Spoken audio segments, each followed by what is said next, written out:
सर्वेभ्यो नमो नमः। अतिशय संस्कृतम क्लासेज में आप सभी का स्वागत है। आज हम लोग कादंबरी मंगलाचरण का सस्वर वाचन करेंगे। तो कादंबरी कथा के आरंभ में 20 श्लोकों की प्रस्तावना है। 20 श्लोक बाण भट्ट ने लिखे हैं, बहुत अच्छे हैं, वंशस्थ छंद में लिखे हैं। तो प्रायः ये देखा गया कि टीजीटी के सिलेबस में सुकनासोपदेश लगा है तो हम लोग उसको तो खूब रट लेते हैं, लेकिन मंगलाचरण से आने वाले जो 20 श्लोकों से आने वाले प्रश्न हैं वह बिगड़ जाते हैं। तो अगर हमें उसके विषय में जानकारी होगी तो सुकनासोपदेश से जितने भी प्रश्न आएंगे तो कोई भी प्रश्न हमारा गलत नहीं होगा। तो चलिए प्रारंभ करते हैं। मंगलाचरण का हम लोग सस्वर वाचन करेंगे। तो पहला श्लोक है, रजोजुषे जन्मनि सत्त्ववृत्तये स्थितौ प्रजानां प्रलये तमः स्पृशे अजाय सर्गस्थितिनाश हेतवे त्रयीमयाय त्रिगुणात्मने नमः। जयन्ति बाणासुरमौलिलालिता दशास्य चूडामणिचक्रचुम्बिनः सुरासुराधीशशिखान्तसायिनी भवच्छिदस्त्रयम्बकपादपांसवः।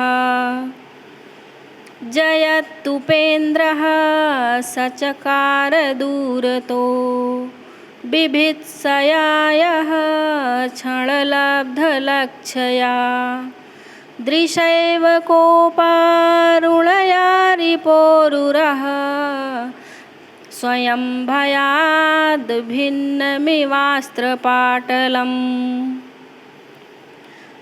नमामि भत्सोश्चरणाम्बुजद्वयं शशेखरैर्मोखरिभिः कृतार्चनं समस्तसामन्तकिरीटवेदिका विटङ्कपीठोल्लुठितारुणाङ्गुलिः अकारणाविष्कृतवैरदारुणाद् असज्जनात् कस्य भयं न जायते।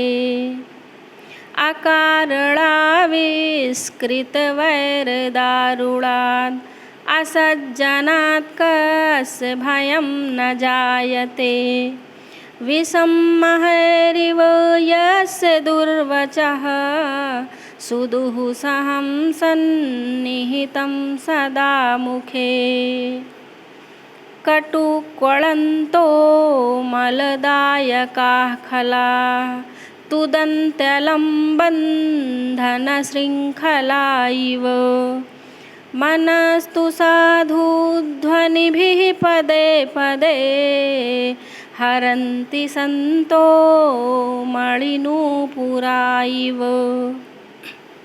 सुभाषितं हारिविशत्यधौगलान् दुर्जनस्यार्करिपोरिवामृतं तदेव धत्ते हृदयेन सज्जनो हरिर्महारत्नमिवाति निर्मलम्।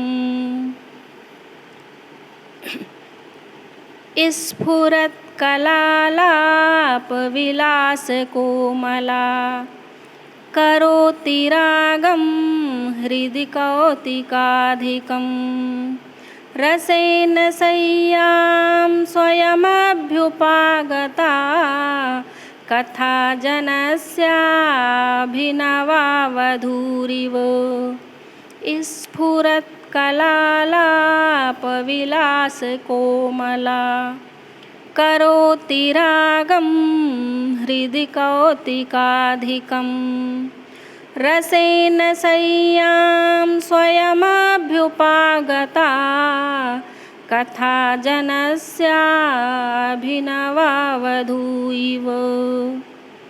हरन्ति कमनोज्ज्वलदीपकोपमयी न वै पदार्थैरुपपादिताः कथाः निरन्तरश्लेषघनासु जातयो महास्त्रजं चम्पककुड्मलैरिव बभूव वात्स्यायनवंशसम्भवो द्विजो जगद्गीतगुणोऽग्रणीः सताम् अनेकगुप्तार्चितपादपङ्कजः कुबेरनामांसैव स्वयंभुवः उवास यस्य श्रुतशान्तकल्मषे सदा पुरोडास पवित्रिताधरे सरस्वती सोमकषायितोदरे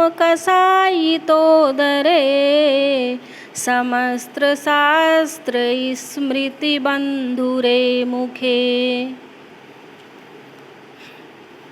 जगुर्गृहे अभ्यसमस्तवाङ्मयै ससारिकै पञ्जरवर्तिभिः शुकैः निगृहीमाणा बटवः पदे पदे यजूंसि सामानि च यस्य शङ्किताः जगुर्गृहे अभ्यस्तसमस्तवाङ्मयै ससारिकैः पञ्जरवर्तिभिः शुकैः निगृहीमाणा बटवः पदे पदे यजूंसि सामानि च यस्य शङ्किताः हिरण्यगर्भो भुवनाण्डकादिव छपाकरः क्षीरमहार्णवादिव अभूत्सुपर्णो विनतोदरादिव द्विजन्मनामर्थपतिः पतिस्ततः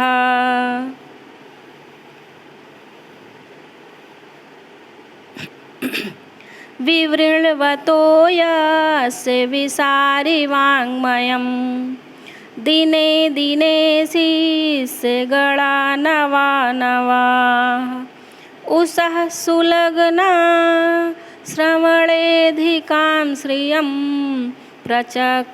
प्रचक्रिरे चन्दनपल्लवा इव विवृण्वतो यस्य विसारिवाङ्मयम् दिने दिने शिष्यगणा नवा नवाः उषः सुलग्नाः श्रवणेऽधिकां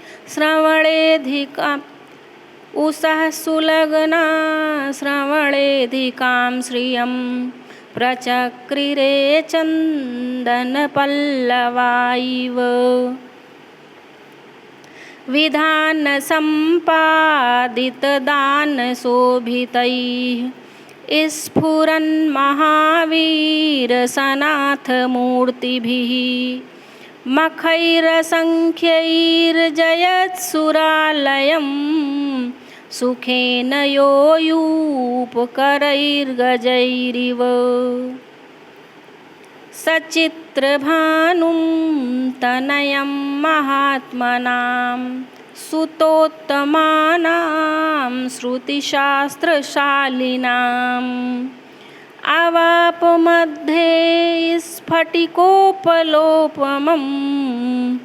क्रमेण कैलासमिव क्षमाभृताम् सचित्रभानुं तनयं महात्मनां सुतोत्तमानां श्रुतिशान्तशालिनाम् अवापमध्ये स्फटिकोपलोपमं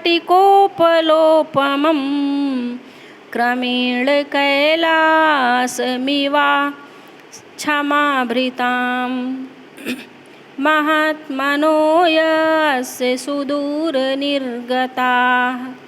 कलङ्कमुक्तेन्दुकलामलद्विषः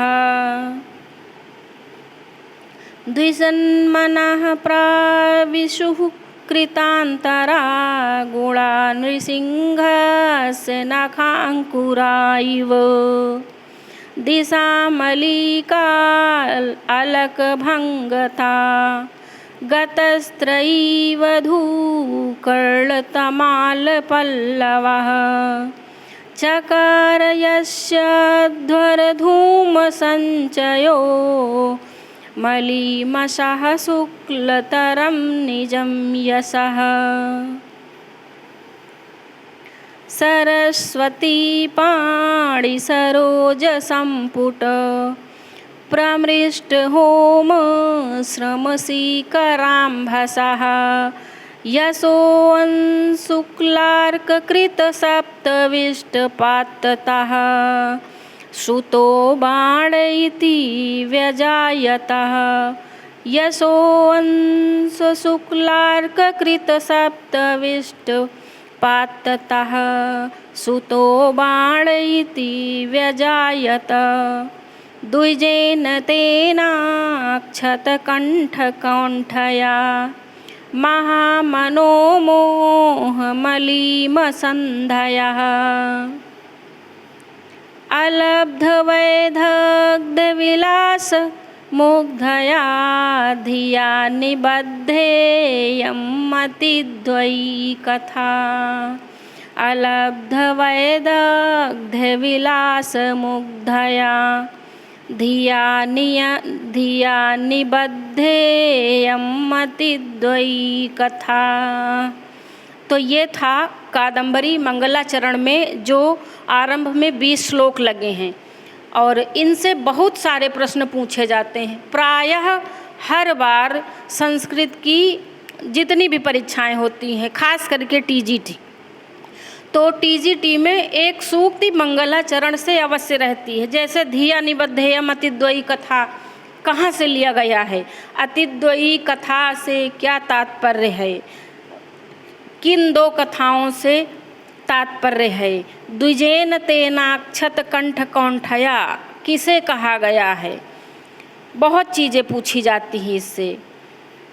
असज्जनात् कस्य भयम न जायते। तो इसीलिए मेरा मानना है कि कादम्बरी के मंगलाचरण के जो 20 आरंभ के पद्य हैं वो न याद तो कम से कम हम 5 बार 6 बार पढ़े रहेंगे, सुने रहेंगे, तो कम से कम अगर उससे सूक्ति आएगी तो हम अवश्य कर ले जाएंगे और हम उत्तर दे पाएँ, बस यही तो हमारा उद्देश्य है। तो आज यहीं तक रखते हैं। इसके बाद हम कादम्बरी मंगलाचरण को पढ़ाएंगे भी अक्षरशः और उसके बाद उस पर प्रश्न भी बनाएंगे। तो इतना करने के बाद फिर हम लोग बाबूराम सक्सेना पर फिर से चलेंगे। तो आज यहीं तक, धन्यवाद।